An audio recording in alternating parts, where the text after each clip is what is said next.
Tell me what you're thinking. We are thinking Safe P might be appropriate, Your Honor, since he was put on probation on the 2 felony cases up in Smith County.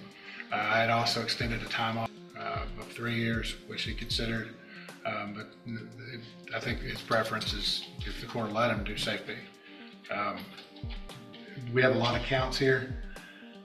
Just so the court is aware, originally this MTRP was filed when he no-showed a judicial review on November 4th. Okay. And then shortly after that, around November 25th is the offense date for the Smith County cases. And so that's what the first amendment motion was for, and then the second that was adding a misdemeanor related to those charges. So in Safe P, I'm looking at this.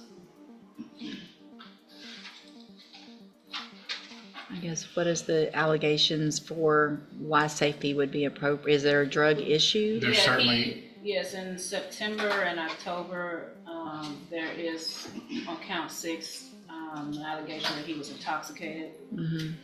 And Judge, I'll tell you, the Smith County cases arose out of an altercation with a girlfriend and a friend where apparently they disposed of pills of his because of how he was acting, and he threatened her and pulled a knife on her.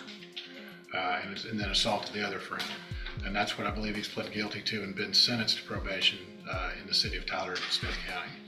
So obviously there's a drug issue.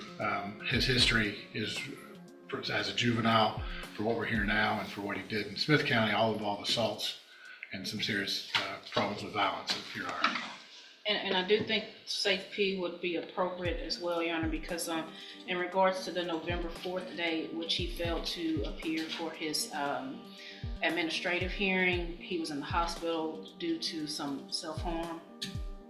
And so that was the reason why he did not appear on that day, because he was in the hospital. So whatever the court wants to do, we're fine with. We just want to let you know what we thought as a possible solution. Why do you have a black eye? Got into a fight in jail? Yes, ma'am. Anna, you have his. I reviewed that report, Your Honor. I guess you're going to read it anyway, but looks like somebody stole something from him in the dorm, and we can probably look at it. Right? And there's an incident or two in the last few weeks also, more than one of, I think, disrespect to the guard.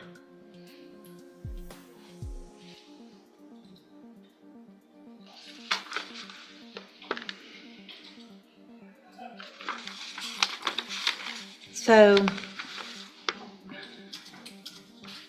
Dan, why don't you tell me why you think I'd not put you in prison today?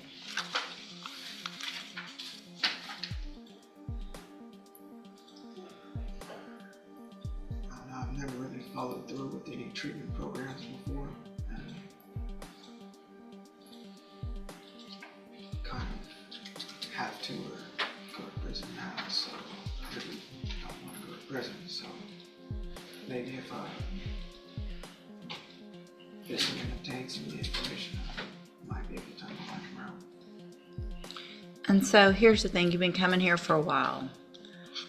And I've read about and we've talked about and I understand somewhat and empathize with what you've been through and where you've come from and the issues that you've had to deal with. But at some point, you have to take personal responsibility for the rest of your life and the circumstances of your life before. You have to be able to say, you know what, that was awful, it wasn't great, it wasn't fair, but I'm going to do something different and I'm going to quit doing the same thing over and over again and kind of blaming that didn't have a great upbringing like some other people maybe. Does that make sense? And it's going to be no one's fault at this point but your own. You will be given, you already were given here, all kinds of opportunities.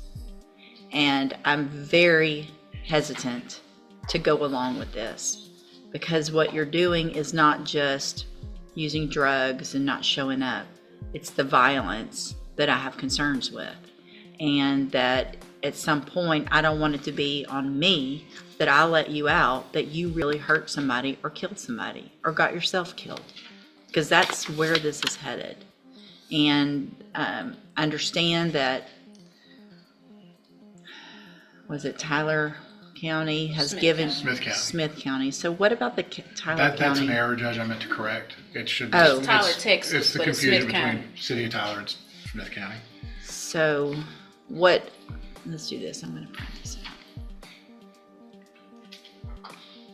So what they did in Tyler by giving you that opportunity kind of puts me in a position where if you're on probation there and I give you some amount of time, you're still going to get out and be on I understand why Mr. Nichols, Ms. Holmes have come up with this agreement.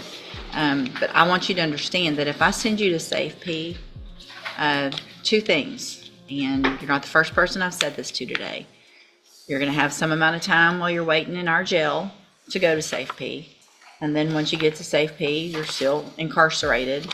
And any incident reports that happen, any incident in our jail or SafeP is going to be a violation of your probation before you ever get back out. And I won't care what they're doing in Tyler. I don't care if they keep you on probation. You'll be done here. And it's not going to be for a little 3-year sentence. Do you understand that? So this is the opportunity. Those people at the jail that are working there and just trying to go do their job every day do not deserve for you to speak to them the way you do, to treat them the way, to not follow the rules. I'm not going to say on the record, but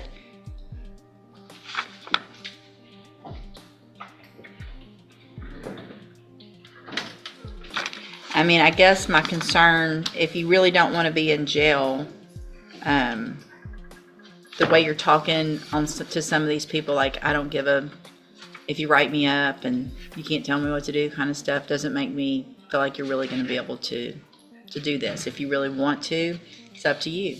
It's just a mindset change. You're going to be given the opportunities, but I want to know, and I will be checking. My staff can check every day until you get to SafeP.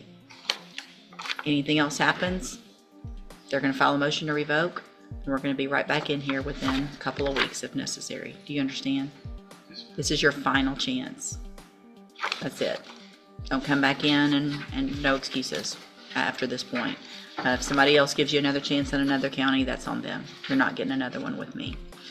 I want to go through the motion, though, because I want record of what he's either pleads true or not true to, so that I know kind of when I look back what we talked about and what we did and what was pled to before I agree to do anything. So, Mr. Wizard, the best you can, raise your right hand. Do you swear or affirm the testimony you're going to give in this hearing will be the truth, the whole truth, and nothing but the truth? Yes, ma'am. All right, you put your hand down, and will he waive the formal reading of that motion? Yes, ma'am. And so before we go, Mr. Nichols, did you want to make a Judge, amendment? two things. I will drop count 1 for failing to appear at that hearing based on the conversation I had with Ms. Holmes. Okay, And then on count 9 and count 10, change the county, which currently reads as County of Tyler to County of Smith on both of those counts. any objection?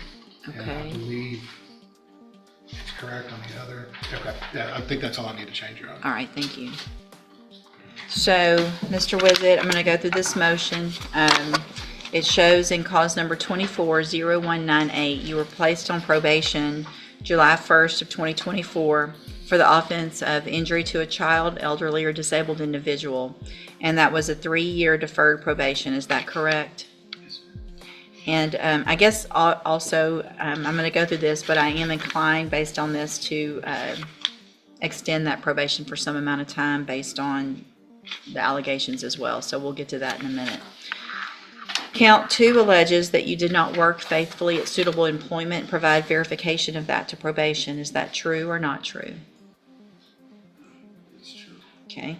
Count 3 alleges that you did not provide verification of performing community service hours as required. Is that true or not true? Probation wasn't transferred from one county to another. Okay, I put not true there. Count 4 alleges that you were at a location other than your residence at 4:04 a.m. on September 24th, 2024. Is that true or not true? Probably true. Okay. Count 5 alleges that you did not enroll in services at the Spindletop Center as ordered. Is that true or not true? Not true. Count 6 alleges that you failed to never become intoxicated or under the influence of any intoxicated substance, and that you were on September 27th and October 19th of 2024. Is that true or not true? Count 7 alleges that you failed to provide verification of entering and successfully completing the moral recognition therapy program. Is that true or not true? I'm not too worried about number 8. We can abandon that count, Your Honor. Count 8. Count 9 alleges that you were arrested for the offense of aggravated assault with a deadly weapon November 24th of 2024 in Smith County, Texas. Is that true or not true? True. Count 10 alleges that you were arrested for the offense of assault causing bodily injury November 24th of 2024. Is that true or not true? Count 11 alleges that you were at a location other than your residence at approximately 19 p.m. on November 24th of 2024. Is that true or not true? Count 12 alleges that you were arrested for the offense of assault on a family member and by impeding breath or circulation November 24th of 2024 in Smith County. Is that true or not true? True. All right, so did you enter your pleas of true to counts 2, 4, 6, 7, 9, 10, and 12 freely and voluntarily? And did you plead true to those counts because they're actually true? All right, then at this time, I'm going to find that you entered your pleas of true to those counts freely and voluntarily. Find sufficient evidence to find you guilty and revoke your probation, but I'm not going to do that. I am going to continue you on probation. I'm going to extend your probation for 2 years. I'm going to order that you enter and successfully complete the SAFE-P program and any aftercare and things like that. The thing about this is you're going to get all kinds of tools at SAFE-P to help you make better decisions, to get a grip on whatever you need to. If there is a need because of, I know there was some mental health issues and treatment, it might be that special needs SAFE-P is the better. I'll let probation look at the history and see what's best for you so that you make sure you have the tools. When you get out, you'll have help to assimilate back into society and halfway houses and things like that. Again, this is your opportunity, because if you do not follow through with this, if you violate while you're in custody, if you violate again while you're out of custody, we will not be back here having the same discussion, and it will not be a discussion about 3 years or anything like that.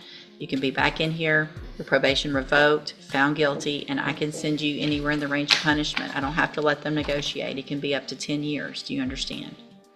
In the end, this wasn't just about drugs or missed meetings, it was about a crossroads. The judge saw the pattern, the violence, the excuses, the fights even behind bars, and she made it clear, this is the final line. Prison was inches away, 10 years hanging in the balance. But instead of slamming the door, she offered one last key, SAFE-P. Not freedom, not forgiveness, but a chance. And chances like this don't come twice. Now the question isn't whether the court believes him. It's whether he believes himself enough to change. Because next time, there won't be a speech. There will only be a sentence.